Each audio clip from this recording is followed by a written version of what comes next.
Female suspect designer purse matches our surveillance footage. At 3:47 p.m., the handcuffs snap shut. Lieutenant Michelle Harrison tastes blood. She'd bitten her tongue to stay silent.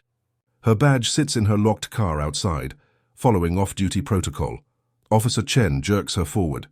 Bloomingdale's doesn't call us unless they're certain. Her $2,800 bag hits marble floor. Out tumbles her life. Daughter's police academy graduation photo. Prescription with Dr. Harrison printed clearly. iPhone buzzing with district meeting urgent. She was casing the Cartier display. Manager Ashley tells arriving customers. AI flagged her immediately.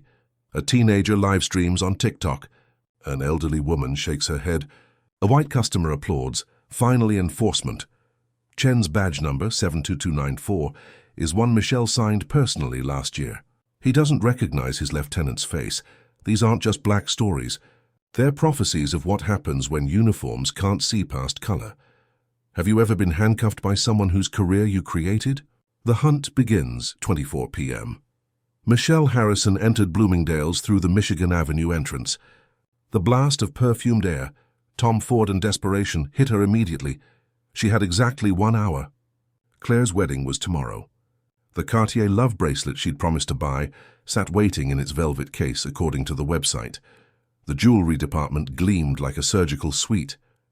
Michelle approached the counter where Emma, early 20s, Minnesota accent, stood polishing glass that already sparkled. Good afternoon. I'd like to see the Cartier love bracelet in rose gold. Emma smiled, reached for keys, then stopped. Her Apple Watch had buzzed. A message. Her pupils dilated slightly. Fear or excitement, Michelle couldn't tell. I'll be right back. Emma walked quickly toward the office. Michelle waited. 60 seconds. 120. A white couple arrived, pointed at Rolexes. Emma reappeared instantly, keys singing against her hip. Eager as a puppy. The physics of racism. How certain bodies bend space, create gravity. Repel service. The watching eyes at 31 p.m. Michelle tried another counter. Brandon materialized. Thick neck, community college class ring. The kind who'd failed police academy psych evaluations. Michelle knew because she'd rejected dozens like him. Help you? Not may I or how can I, just 2 words sharp as stop signs. Wedding gift. Budget around $5,000. His eyebrow twitched. That's our premium range. She nodded, moved toward a display. Brandon followed, maintaining exactly 4 feet. Close enough to intimidate, far enough to deny it. Michelle recognized the technique. She'd arrested men who used it on their wives. Her phone buzzed. District meeting 4:30 mandatory. She needed 15 minutes to drive back. 10 to retrieve her badge from the car safe. 5 for parking. The math was getting tight. Brandon lifted his radio. Ashley, can you come to jewelry? Not a code. Just her name. But his tone carried freight. Danger, opportunity, validation of something already believed. The Trap Springs manager, Ashley, arrived like weather. Sudden and inevitable. Chanel suit. Michigan State MBA on her LinkedIn. Daughter of a cop, according to the thin blue line pin poorly hidden under her lapel. That detail made everything worse. She knew better. I need to show you something. Ashley held an iPad like evidence. We've had incidents. The screen showed grainy footage, a black woman, face obscured, stuffing something into a bag. October 15th, 2:47 p.m. I was in court that day, Michelle said quietly. Testifying. Everyone says that. Ashley's smile could cut glass. But our AI doesn't lie. 91% match. Michelle studied the image. The woman wore Nikes. She was in Louboutins. The woman had straight hair. Michelle's was natural. The woman was maybe 5'4". Michelle stood 5'9". Your AI needs glasses. Our system is state-of-the-art. Used by Homeland Security. A lie. Michelle knew because she'd sat in briefings where Homeland explicitly rejected this exact system for producing false positives on black faces at rates that would cause international incidents, but explaining that would reveal too much. The closing circle, 39 p.m. 3 more employees surrounded her, pretending to work. The blonde one dusted items that had no dust. The tall one arranged jewelry that didn't need arranging. The older one stood by the exit, hands clasped like a bouncer at a club that would never let Michelle in anyway. Her lieutenant's instinct mapped escape routes automatically. Main exit blocked. Service door probably alarmed. Escalator 2 exposed. Not that she'd run. Running was guilt. Standing was resistance. These weren't just black stories anymore. They were American stories, daily stories, stories that ended in handcuffs or worse. "I'd like to make a purchase," Michelle announced to the circle. "We reserve the right to refuse service," Ashley responded, triumphant. "Based on?" "Our discretion." There it was. The word that justified everything. Discretion. The same word in police reports that explained why certain neighborhoods got raided, certain cars got stopped, certain bodies got bullets. Jerome arrived. Security? 6'3". Marine tattoo visible under his sleeve. He stood between Michelle and freedom, hand resting on his radio like a cop's hand rests on a gun. "Ma'am, we need to check your bag." Michelle's fingers found her phone. One call to dispatch would end this.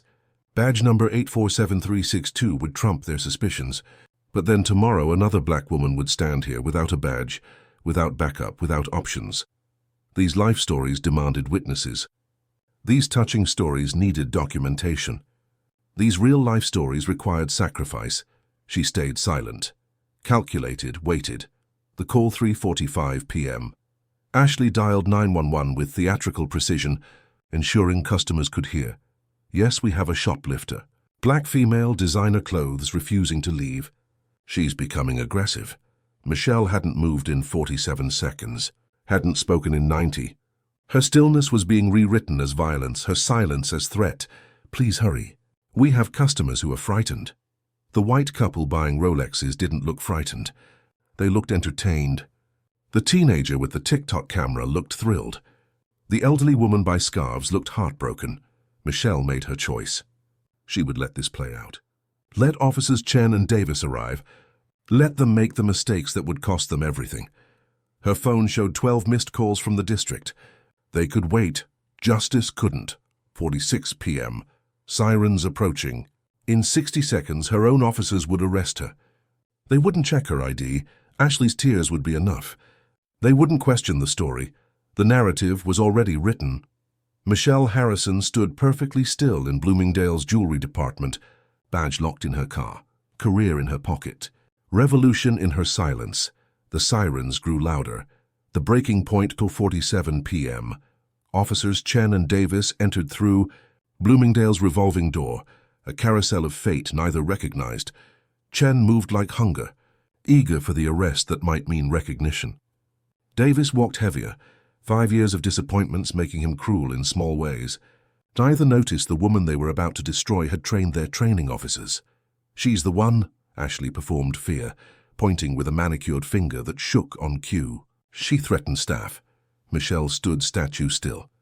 The security footage would show she hadn't moved in 93 seconds. But truth was negotiable when black skin was involved.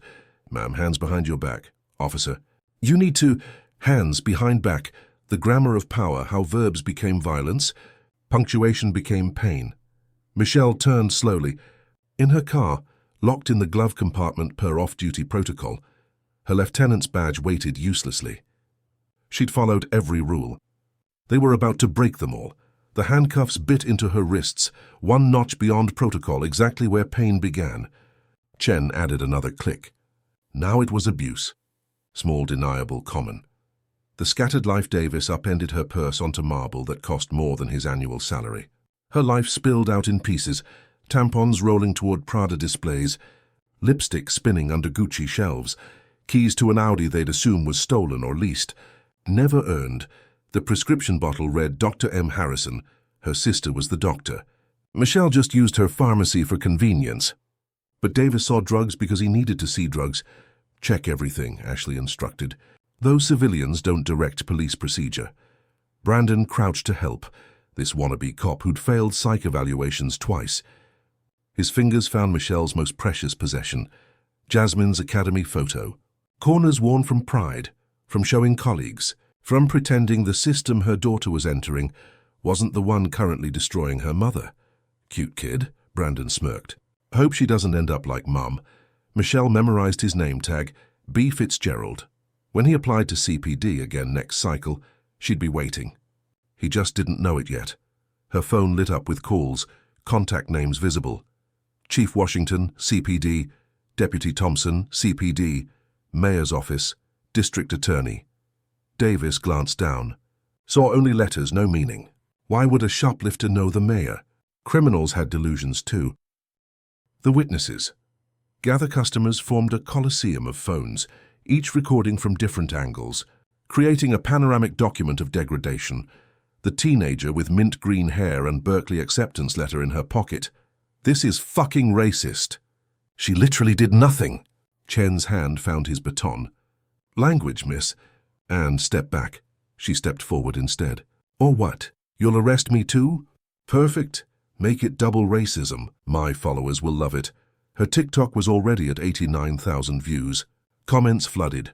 Where is this? Typical Chicago. She's so dignified, OMG. A cab, a cab, a cab. Why isn't she fighting back? Because Michelle knew fighting back was death or charges. Stillness was strategy. Silence was survival. These black stories weren't about individual heroics. They were about systemic endurance. An elderly woman pushed through, Pearl Edwards, though Michelle wouldn't learn her name until the lawsuit. Pearl's wrists bore scars from Birmingham Jail, 1963. She recognized handcuffs like old enemies. What did this woman steal? Pearl's voice carried 6 decades of this question. Ma'am, please step. I asked what she stole, not what you suspect. What did she steal? Ashley interjected, confidence cracking. Our AI identified her as, your AI is racist. I said, what did she steal? The crowd murmured agreement. Even white customers were shifting, uncomfortable. The narrative was wobbling. The parade 3:52 p.m. They marched Michelle through the store like a trophy, past perfume counters where white women sprayed $400 bottles without suspicion, past handbags worth more than bail would be, past mirrors reflecting a lieutenant being perp-walked by officers she outranked. Emma, the Minnesota associate, had disappeared into the bathroom to vomit, conscience finally defeating commission. She'd quit tomorrow, though nobody would know why. Jerome held the door like a ceremony. Got another one, he told Chen. Another one. Like Michelle was a statistic, not a person. A confirmation, not a customer. These life stories reduced to tally marks. Outside sunlight hit like accusation. 4 squad cars had responded, enough for an active shooter deployed for a shopping attempt. The reporter had arrived, Diane Martinez from NBC5, who'd won Emmys for exposing police misconduct. She smelled blood. Officers, what are the charges? Chen kept walking. Davis muttered, shoplifting. Alleged, Michelle corrected, her first words in 5 minutes. Chen yanked the handcuffs. Pain shot up her arms. Suspects don't get to talk. Strike 1. Violation of First Amendment rights. On camera. The phone screams in Davis's hand. Michelle's phone erupted. Mom? Jasmine's face on FaceTime, automatically answering. Mom, I see you on social media. Are you okay? Get your badge from... Davis ended the call. No phone privileges. He'd just hung up on a future officer calling her commanding officer mother. The irony was almost beautiful. More calls. Internal Affairs urgent. Channel 5 News. Police Union Rep. FBI. Chicago Field Office. That last one made Davis pause. Why would the FBI? But no. Criminals had delusions of grandeur. They all claimed to know important people. The moment before 3:56 p.m. At the squad car, Chen performed protocol for cameras. Watch your head. Michelle looked directly into his body cam. Officer Chen, badge 7294. Today, March 15th, 3:56 p.m. Yeah, we know the date. I'm establishing a record. You're arresting Lieutenant Michelle Harrison, District 15, Chicago Police Department. Badge number 847362. Chen laughed. Actually laughed. Lady impersonating an officer just added federal charges. My badge is in my car. Glove compartment, per off-duty protocol, which you'd know if you'd followed procedure and checked my ID first. Davis joined the laughter. Sure it is. I'm actually the commissioner. They didn't see Pearl Edwards pulling out her phone calling her nephew at the Tribune. Didn't see the teenager Googling Lieutenant Michelle Harrison. CPD. Didn't see Diane. Martinez's cameraman zooming in on Michelle's wrist, where a police academy graduation tattoo was partially visible. Under the 2 tight cuffs, 57 p.m., Michelle settled into the back seat. Through the window, she saw Ashley high-fiving Brandon, Jerome posing for a customer's photo. The whole team celebrating like they'd won something. Michelle knew about winning. Real winning. The kind that came from patience, evidence, and letting your enemies build your case for you. Her phone, now in evidence, received its 47th call from Chief Washington. He'd figured it out. Someone had shown him the live stream, recognized his lieutenant. In exactly 1 minute and 30 seconds, he would call dispatch. In 2 minutes, every unit would know. In 3 minutes, Chen and Davis would learn they'd arrested their superior's superior. These touching stories always had a turn. These real-life stories demanded patience before power. Michelle closed her eyes, counted breaths, waited for the revolution. She'd started by staying silent. The squad car pulled away from Bloomingdale's toward a reckoning nobody saw coming, except Michelle.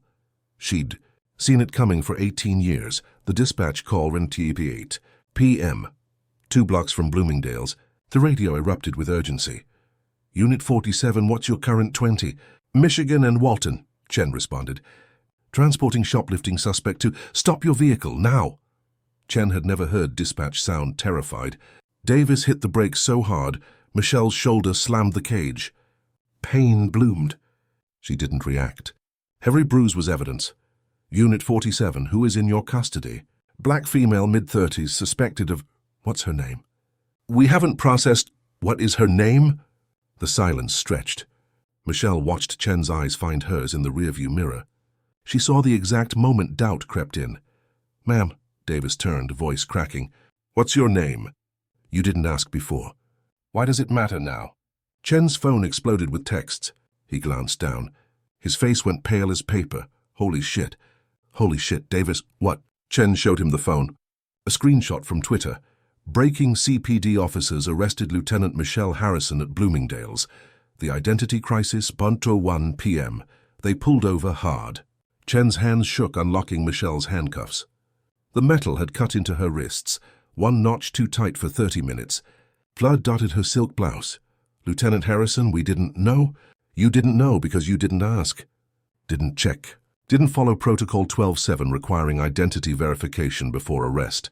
Davis was frantically Googling on his phone. The first result, Chicago Tribune. Lieutenant Harrison leads new police accountability initiative. Her photo in dress blues. The same face they'd just perp-walked through a mall. This can't be real, Davis whispered. Check my wallet. The one you dumped on marble like trash. Ashley Brennan arrived, running in heels. Brandon behind her, carrying Michelle's purse like a bomb about to detonate. Inside the wallet, behind the Centurion card they'd assumed was fake, behind the Alile membership, behind the yoga studio punch card, was her CPD identification. Michelle Angela Harrison Lieutenant badge. Sign 362 District 15 commanding. Officer Chen's body cam would capture him mouthing fuck 17 times in 8 seconds. The crowd witnesses. The live streams were erupting. She's a cop? They arrested their boss. I'm screaming. White supremacy just played itself. The teenager with green hair was jumping, shouting, I knew it! I knew she was somebody. Pearl Edwards stood perfectly still, memorizing every face, every detail. She'd testified in civil rights cases before. She'd testify again. Diane Martinez pushed through with her cameraman. Lieutenant Harrison, can you confirm? Michelle stepped out of the squad car, adjusted her blazer with the precision of someone who'd worn uniforms for 18 years, and faced the cameras. I'm Lieutenant Michelle Harrison, badge 847362, 18 years with CPD. Currently commanding District 15's Community Relations Division. Gasps rippled through the crowd like waves. The calculated, Trap, let me be clear, Michelle continued, voice carrying the authority they'd refused to recognize. I allowed this to happen. Everyone froze. I came to buy my sister's wedding gift. When Ms. Brennan called security, when she called 911, when officers Chen and Davis arrived, I could have identified myself immediately. My badge was in my vehicle per off-duty carry regulations. She turned to Chen and Davis, who looked like men watching their lives end in real time. But I wanted to see what would happen to a black woman without a badge. A teacher, a nurse, a mother, someone who couldn't pull rank to save themselves. Chen was hyperventilating. Davis had gone catatonic. Officers, you've both completed bias training. Chen, you finished yours 2 months ago. Davis, you taught a session last year. Yet when a white manager pointed at a black customer and cried thief, you believed her without question. The history revealed. Chief Washington's Tahoe screeched up, lights blazing. He emerged like Wrath in dress blues. He'd been at a memorial service when someone showed him the live stream. Chen Davis. They turned like men facing execution. Badges, guns now. The metal hitting the hood sounded like careers ending. Chen had been on the force 3 years, 7 months, 12 days. Davis had 5 years, 2 months, hoping to make sergeant next cycle. Both calculations ended at 0. Lieutenant Harrison, Washington said formally, for the cameras. Are you injured? She held up her wrists. The cuts were visible, blood drying brown against brown skin. Document those injuries, Washington ordered the nearest officer. There'll be evidence. Ashley tried to slip away. Michelle's voice stopped her like a leash. Ms. Brennan, you should know I've been investigating Bloomingdale's for 3 months. Ashley turned, mascara running. Your facial recognition system? We've documented 37 false positives. All black women. Your security protocols. They violate 4 city ordinances. Your staff training? It explicitly profiles based on race. That's not, we don't... Brandon Fitzgerald, your security guard who ran. He has 2 rejected police applications for excessive force tendencies. Jerome Washington, your head of security. 6 discrimination lawsuits at previous employers. You, Ms. Brennan, 7 complaints in 18 months, all from black customers, all buried in corporate HR. The crowd was recording everything. Every word becoming evidence, testimony, revolution, the systemic reveal. But here's the real truth, Michelle announced. Chen and Davis didn't fail today. They performed exactly as the system trained them. See black as threat. Trust white as truth. Assume guilt before innocence when melanin is involved. She looked directly at news cameras. I run the Police Accountability Task Force. We test whether officers follow law or follow prejudice. Today was test 1, Chen vomited. Right there on Michigan Avenue. His body rejecting his future. Every arrest these officers made will now be reviewed, Washington announced. Any showing racial bias will be vacated. The city will pay damages. These officers will face criminal charges, Davis finally spoke. Criminal charges, false arrest, excessive force, violation of civil rights under color of law. Federal crimes, Officer Davis, federal time. The recording revelation. Michelle pulled out her phone. One more thing. This entire interaction, recorded. Illinois is 2-party consent, Ashley started, unless documenting a crime in progress. Racial profiling is a crime. False arrest is a crime. Your staff committed crimes the moment they surveilled me for shopping while black. She hit play. Ashley's voice filled the air. Watch the black woman in designer clothes. They always steal. Brandon's voice. Should I call the cops on her? Ashley again. Yes, say she's aggressive. They respond faster. The crowd exploded. Anger, validation, fury. Years of gaslighting proven real in recorded sound. The personal cost, Chen, Michelle said quietly. You were a good cop once. I know because I signed your commendation 8 months ago. Saving that kid from the fire. Remember? Chen looked up, tears mixing with vomit on his chin. But good cops who do bad things are just bad cops with good stories. You saw my skin before my humanity. My race before my rank. That's not bad training. That's bad character. Davis stepped forward. Lieutenant, if we'd known... That's the point, Davis. You should have treated me with dignity, not because I'm a lieutenant, but because I'm a person. The badge shouldn't matter. The humanity should. The purchase, 4:25 p.m. Michelle walked back into Bloomingdale's. Every employee froze. Customers parted. She went to the jewelry counter where this started. Found the Cartier bracelet, rose gold, perfect for Claire's wedding. I'll take this, she told Emma. The only associate who hadn't participated, who'd hidden in shame when the arrest began. Michelle pulled out her Centurion card. Black metal. To limit, invitation only. Unless my money is also suspicious. Emma processed the sale in silence, hands shaking. The receipt printed. Michelle took it, held it up. $4,700. I could afford this because I work 60-hour weeks keeping this city safe. Even from itself, she looked around the silent store. Every one of you watched them arrest me, filmed it. Not one person said, check her ID first. Not one person said, what evidence do you have? Not one person questioned the narrative, because the narrative fit your assumptions. She walked toward the exit, stopped. These black stories aren't entertainment. These life stories aren't inevitable. These touching stories of injustice don't have to be real-life stories forever.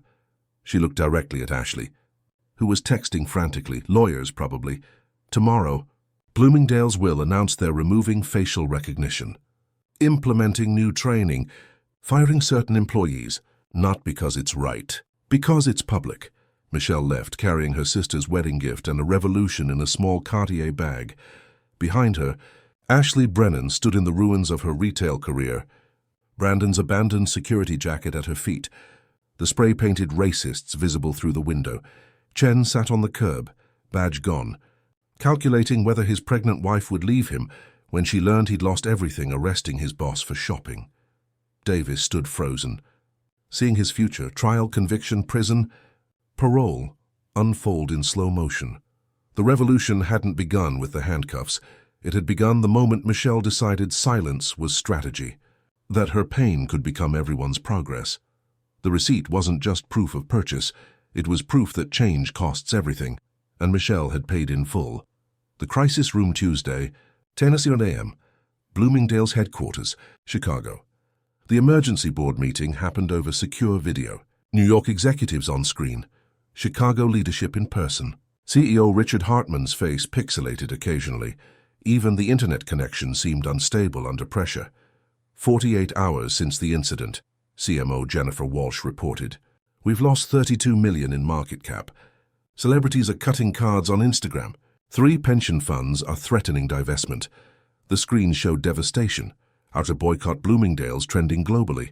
A TikTok of a white woman returning $30,000 in purchases had 12 million views. Target stock was up 4%. Investors smelling blood moving money to competitors. The lieutenant's lawyers requested this meeting, General Counsel Robert Stevens said. They're offering to negotiate before filing federal charges. Criminal charges? Hartman asked. Civil. But they're working with the DOJ. If justice gets involved, we're looking at consent decrees, federal monitoring, years of oversight. The door opened. Michelle entered with 2 lawyers. Not 3 armies, just precision strikes. Priya Patel, who'd extracted $40 million from Starbucks. Marcus Thompson, who specialized in turning corporate mistakes into bankruptcy. Michelle wore a new suit but kept the bruised wrists visible. Every gesture showed the marks, deliberate, damning, the evidence package. Gentlemen, ladies, Michelle began, voice calm as a diagnosis. Let me show you what we have. She opened a laptop. The screen filled with data. My team spent 3 months investigating retail discrimination in Chicago.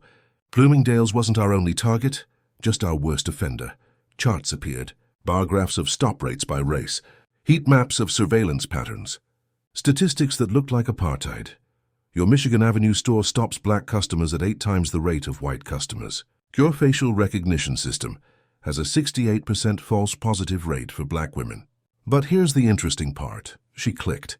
Financial data appeared. Black customers spend an average of $2,400 per visit at your store, 15% more than white customers. You're literally harassing your best clients. CFO James Wright leaned forward. That can't be accurate. Your own sales data. Subpoenaed yesterday. Black customers buy luxury items at higher rates, but get surveilled at astronomical rates. You're racist and bad at business. The Ashley revelation. Now about Ashley Brennan. Michelle pulled out a manila folder. Old school, ominous. Your star manager has been taking payments from your security contractor. Securitas AI, $3,000 monthly for consultation services. She pushed for their facial recognition system, knowing it discriminated. Stevens went pale. That's commercial bribery. That's federal. It gets worse. Ashley runs a private Instagram account, Retail Defense Squad.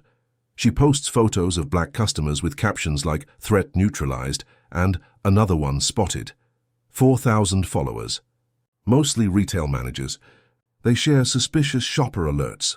Patricia Murphy, HR director, looked sick. We had no idea. You had 43 complaints about Ashley. All from black customers. All buried in your files. I have copies. She spread papers across the table. Each one a person humiliated, degraded, driven away, Tamara Williams, teacher. Complained 6 months ago. Your response? A form letter. Marcus Brown, accountant, complained last year.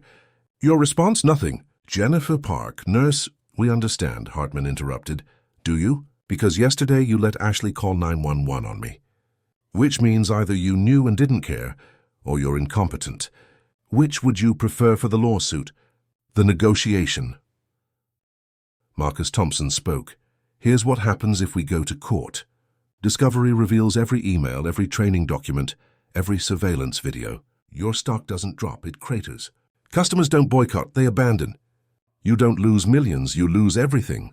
What do you want? Hartman asked. Michelle stood, walked to the window. Outside, protesters surrounded the Michigan Avenue store. Their chants audible 20 floors up. I want change. Real change. Not press releases. She turned back. 1. Remove facial recognition nationwide today. That system cost $20 million. Your discrimination will cost $200 million. Choose. 2. Fire Ashley Brennan. Brandon Fitzgerald, Jerome Washington. We can't just terminate, you can and will. For cause. The cause is documented discrimination. 3. Create a $30 million fund for profiling victims. Wright was calculating.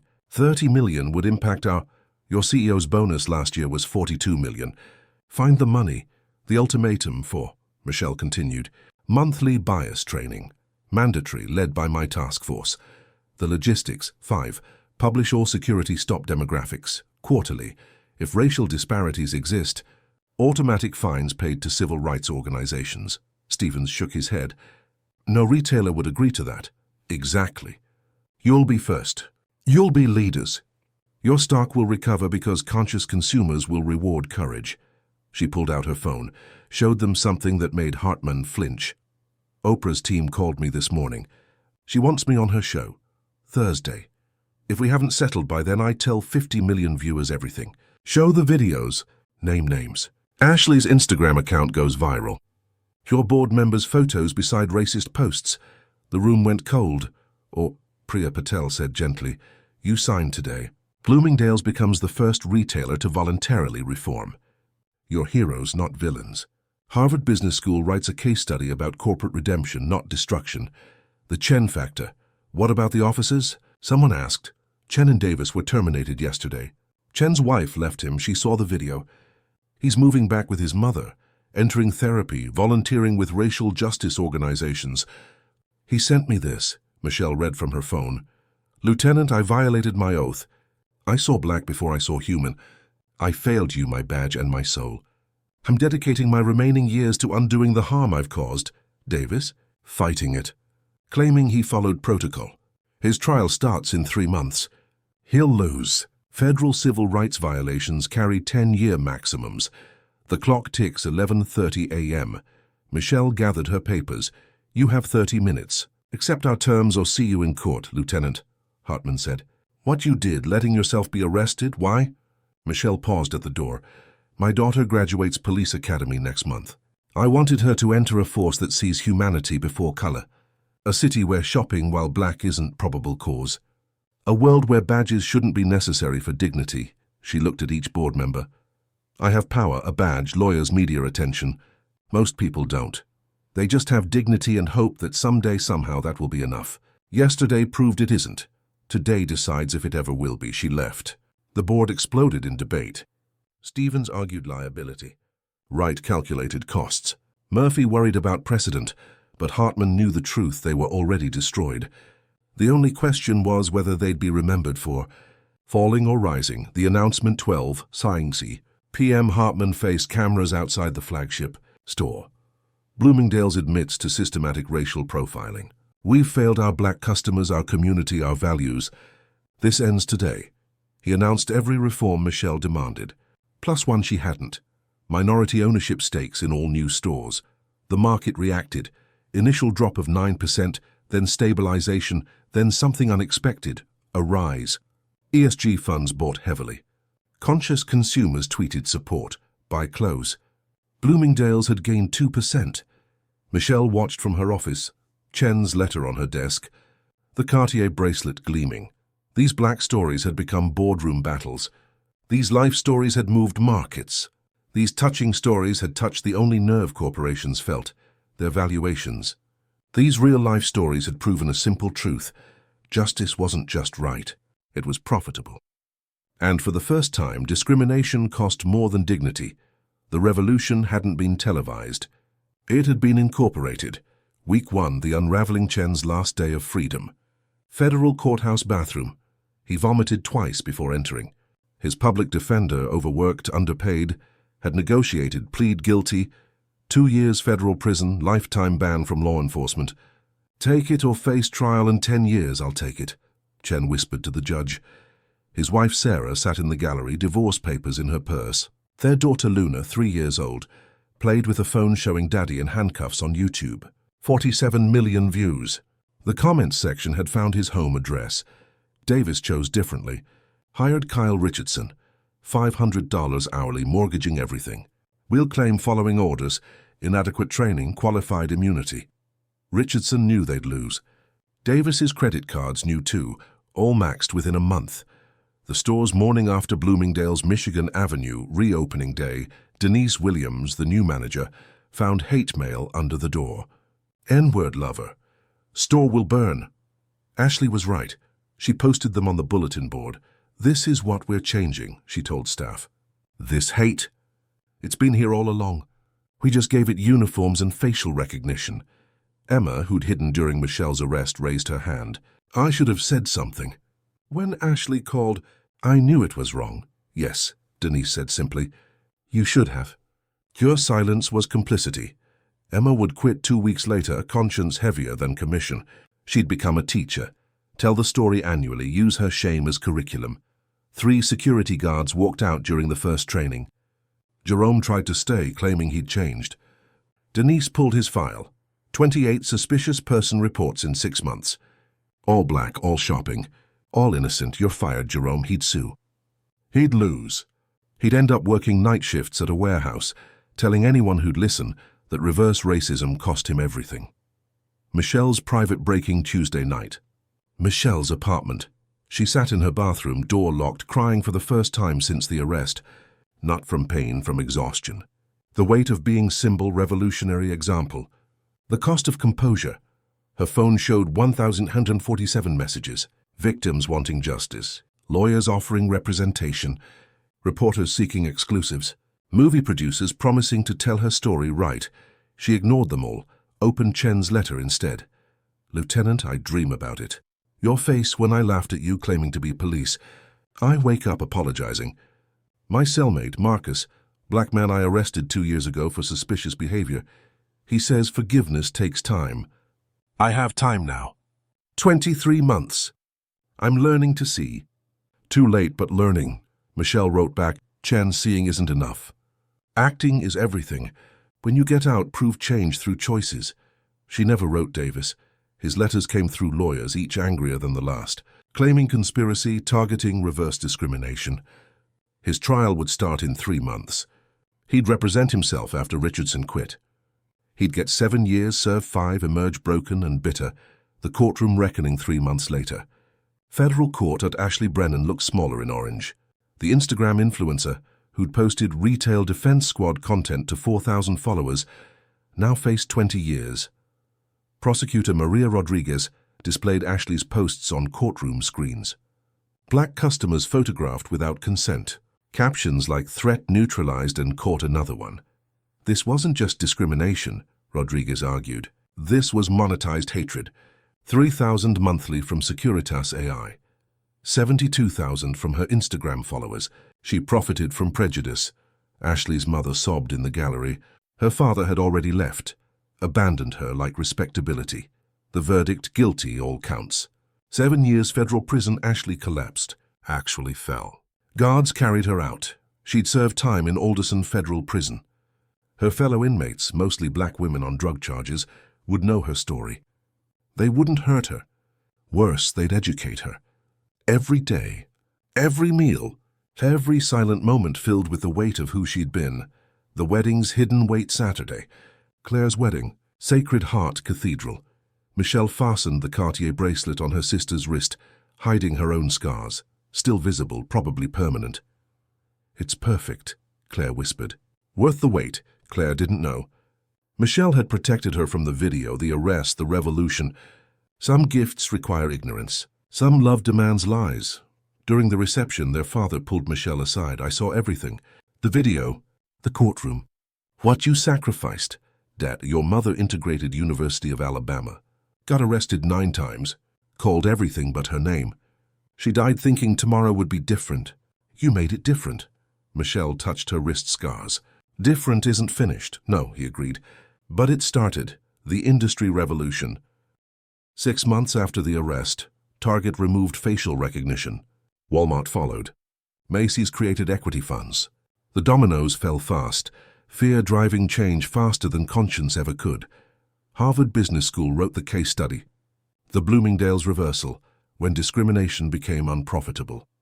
MBA students would debate Michelle's strategy for decades. The numbers told the story. Retailers implementing reforms saw stock rise average 12%. Those resisting saw boycotts costing millions daily. Math beat morality in motivating change, but the human cost remained uncounted. Chen's daughter growing up fatherless, Davis's family destroyed, Ashley's parents changing their names. The thousands who'd been humiliated before cameras existed to document it. The congressional testimony 1 year later. Washington, D.C., Michelle faced the Senate Commerce Committee. Her testimony would become required viewing at every police academy. Senators, I had privileges others don't. A badge, lawyers, media attention. Most people shopping while black have only dignity. And we've proven that's not enough. Senator Thompson asked what would change this. Make discrimination expensive. Not morally, financially. Corporations speak money. Fine them millions per incident. Prosecute managers personally. Publish demographics publicly. Watch how quickly they learn to see humanity, when humanity affects stock prices. The Harrison Act passed 8 months later. Federal prosecution for retail profiling. Mandatory bias training. $1 million minimum fines. Bloomingdale's endorsed it. Their stock had risen 40% since reforms. Being first to change had made them leaders, not followers. The forever after Michelle returned to work. Promoted to captain, a title that felt both heavier and lighter. Some days, Jen wrote from prison about teaching literacy to black inmates he'd probably arrested. Some days, Davis's lawyers filed new lawsuits, each more desperate. Some days, Ashley's mother called, begging Michelle to forgive her daughter. Michelle never answered Ashley's mother. Forgiveness wasn't hers to give. It belonged to the thousands humiliated, hunted, haunted by retail racism. These black stories had become American stories. These life stories had moved legislation. These touching stories had touched the only thing corporations felt, their valuations. These real-life stories had proven what her mother always said. Change comes when staying the same costs too much. The revolution wasn't over, but the invoice had been sent, and America was finally paying. The 2-year mark March 15, 2027. Bloomingdale's Michigan Avenue. Michelle stood where they'd handcuffed her. The marble floor had been replaced. Too many people came to touch the spot where the revolution began. Tourists took selfies. Activists left flowers. Someone had scratched "Michelle was here" into the wall. The store was different now. No cameras tracking melanin. No security shadows. Just shopping. That simple act she'd made revolutionary by letting them arrest her for it. Denise Williams, now regional VP, approached with a gift box. "From corporate," she said quietly. "For the anniversary." Inside, a Cartier bracelet, identical to the one Michelle bought for Claire. Except this one had an engraving. "We're sorry." Michelle handed it back. Apologies aren't accessories. Change is. The human cost that evening, Michelle visited Chen in federal prison. He'd lost 40 pounds, gained clarity. "My daughter doesn't know I'm her father," he said through reinforced glass. "Sarah tells her I died. Maybe I did. You have 11 months left." "What then?" "Teach, not police tactics, history. How good people do evil things. How uniforms make us blind. How I destroyed my life destroying yours." Michelle slid a paper through the slot. Recommendation letter. For after Chen broke, actually sobbed. "Why?" "Because redemption requires opportunity. You'll teach others what cost you everything." Davis was in maximum security now. Attacked a black inmate who recognized him from the video. Added 3 years to his sentence. His wife remarried to a black man. The irony was complete. Ashley Brennan worked at a Montana food bank under the name Sarah Mitchell. Her supervisor was black, her clients mostly indigenous. Every day she served people she'd once surveilled. Nobody knew. The secret ate her alive exactly as intended. The next generation Jasmine Harrison graduated detective in record time, not from nepotism, but necessity. Chicago PD needed officers who saw humanity first. She solved cases with empathy her mother's arresters never possessed. "Mom," she said over dinner, "someone called me Harrison's daughter today." Like it defined me. Does it? Yes, but I'll earn my own definition. Michelle smiled. Her daughter understood. Legacy was both burden and blessing. The statistics told one story. Retail profiling down 73%. False arrest lawsuits costing corporations billions. 15 states banning facial recognition. The Harrison Act upheld by Supreme Court, but individuals told another. Tamara Williams still shops with headphones recording everything. Marcus Brown moved to Sweden, said America exhausted him. Jennifer Park needs therapy before entering stores. These black stories changed laws, but not all trauma. These life stories moved money, but not all mountains. These touching stories touched systems, but not all souls.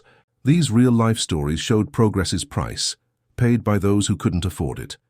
The call-forward Michelle recorded her final video from the spot where she was arrested. 2 years ago, they handcuffed me here for shopping while black. Today, you can shop freely because that arrest cost them millions. Because you shared the video. Because you demanded change. She held up her scarred wrists, permanent reminders. But we're not done. Every day, someone faces what I faced without a badge to save them. Document it, upload it, make it expensive. Corporations don't have consciences. They have spreadsheets. Show them discrimination's cost. She looked directly at camera. Share your stories below. Not for sympathy, for evidence. Subscribe not to me, to change. Comment not complaints, but consequences you'll create. They arrested me for shopping. I arrested their profits. You can too. Every video is a verdict. Every share is a sentence. Every story is an invoice. Send the bill. Make them pay. She walked out past the memorial plaque they'd installed. On this spot, retail racism became too expensive to continue. Her badge was in her purse now. Still there, still necessary, but getting lighter every day. The revolution wasn't over, but its accounting had begun, and America's bill was coming due.